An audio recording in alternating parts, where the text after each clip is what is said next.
Aujourd'hui, je t'accepte en tant que mon propre fils. Mais écoute ce que tu, dev- de- ce que tu devrais normalement entendre pour marcher avec moi et que je sois avec toi. Que je sois ton père et que tu sois mon fils. Il dit, mon fils, sois attentif à mes paroles. Nous devons être attentifs aux paroles de notre Seigneur. Tout ce que le Seigneur peut dire dans le moindre détail, être attentif. Prête oreille au discours. Vous savez, le Seigneur parle à plusieurs et de plusieurs manières. Il est multifonctionnel, multisystème. Tu ne sais pas par où ta bénédiction peut venir. Peut-être par les prédications que nous négligeons, par les séances d'intercession, de prières intenses, de paroles. Ne négligeons jamais la parole de notre Seigneur. Ayons la culture, l'habitude d'avoir un papier, un stylo, un bloc-notes. Cela est une bonne chose. Cela peut nous enrichir. Cela peut permettre que nous puissions capter la pensée du Seigneur, les promesses de notre Seigneur, afin que nous puissions la faire la nôtre. Garde-le dans le fond de ton cœur. Puise dans le fond de ton cœur. Garde-le dans le plus profond de ton cœur. Que tu ne vives que par les commandements de notre Seigneur. Que tu ne marches que par ses voies. Que tu ne marches rien que par ses commandements. C'est qu'il aime et c'est qu'il n'aime pas. Car c'est la vie pour tout ce qui les trouve. Si tu veux avoir une longue vie, si tu veux avoir une vie, une intimité avec le Seigneur, apprends à l'écouter. Apprends à le prêter oreille. Apprends à dire, Seigneur, je t'écoute. Seigneur, moi seul, je ne peux marcher. Je ne peux avancer, mais j'ai besoin de toi. J'ai besoin que vous m'aidiez à avancer, à marcher. Cette vie, elle est plus difficile que nous le pensons. Nous vivons dans un monde des rebelles, dans un monde des esprits. Et si tu n'as pas Christ, cela est une manque incroyable dans ta vie. Garde ton cœur plus que toute autre chose.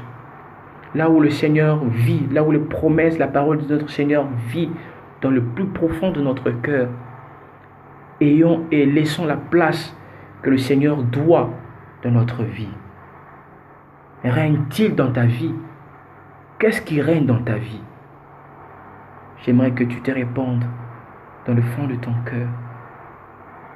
Qui règne dans ta vie? Qui est la première personne principale? Qui siège dans tes pensées, dans tout ton esprit? Il peut entrer dans ta vie si tu lui donnes accès. S'il y a un Dieu de grâce, s'il a pu nous accepter, nous qui étions des pécheurs, il peut aussi t'accepter. Sa miséricorde est pour tout le monde, pour tous ceux qui le désirent. Écarte de ta bouche la fausseté. Enfants des dieux, prions pour et faisons plusieurs efforts pour éviter un langage facile, un langage déplacé, un langage mensonger. Évitons le mensonge, évitons les vaines paroles, car c'est par la bouche que le Seigneur parle. Il ne parle pas seulement par des visions,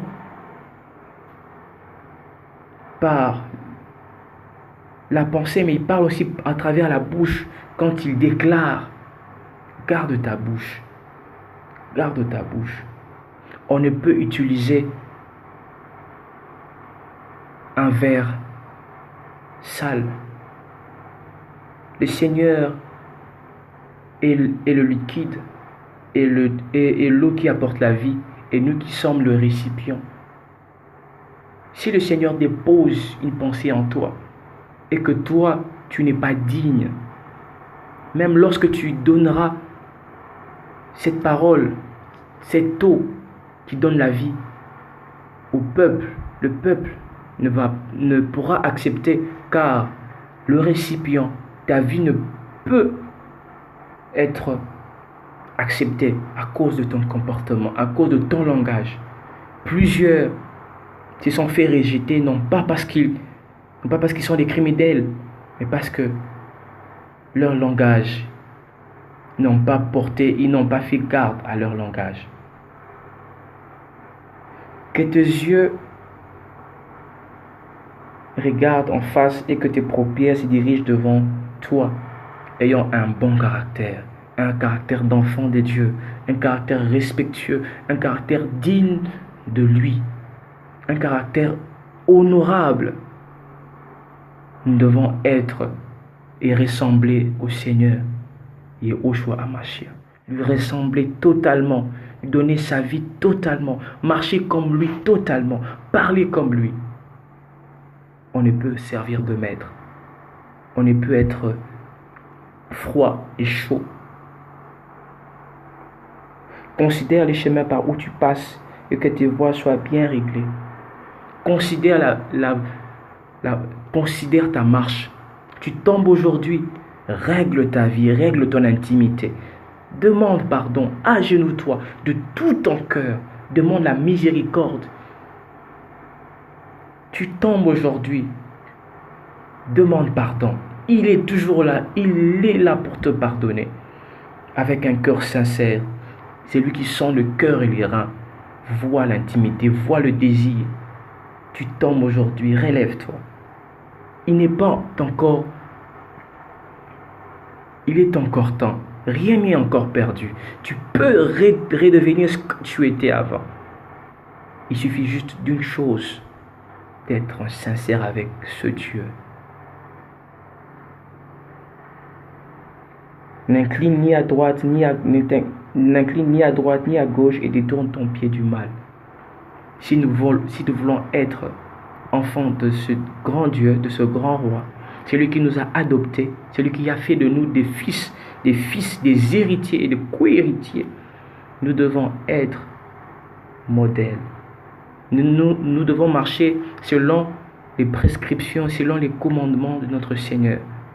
Détourner notre voie du mal, détourner notre vie du mal. Seigneur, merci pour cette parole. Père, moi je ne sais pas parler. Père, la personne qui peut parler, qui peut toucher, c'est vous. Je vous demande de toucher mon frère et ma soeur qui vient de m'écouter. Père, je n'ai pas un bon français, ni un bon langage, mais celui qui peut toucher, celui qui peut parler. Père, Saint-Esprit, c'est toi, Saint-Esprit. Père, le Dieu qui touche les cœurs. Père, le Dieu qui enseigne plus que tout enseignant, c'est vous. Le Seigneur qui apporte l'intelligence, la sagesse. Donne-nous la possibilité de demeurer en toi. Donne-nous la sagesse d'être enfant de Dieu et l'intelligence pour marcher dans tes voies. Père, je me remets à toi, car moi seul je ne peux rien. Je me remets à tes commandements. Aujourd'hui, je reviens à toi, afin que vous puissiez être le seul Dieu maître de ma vie. Amen. Que le Seigneur vous bénisse abondamment. Merci.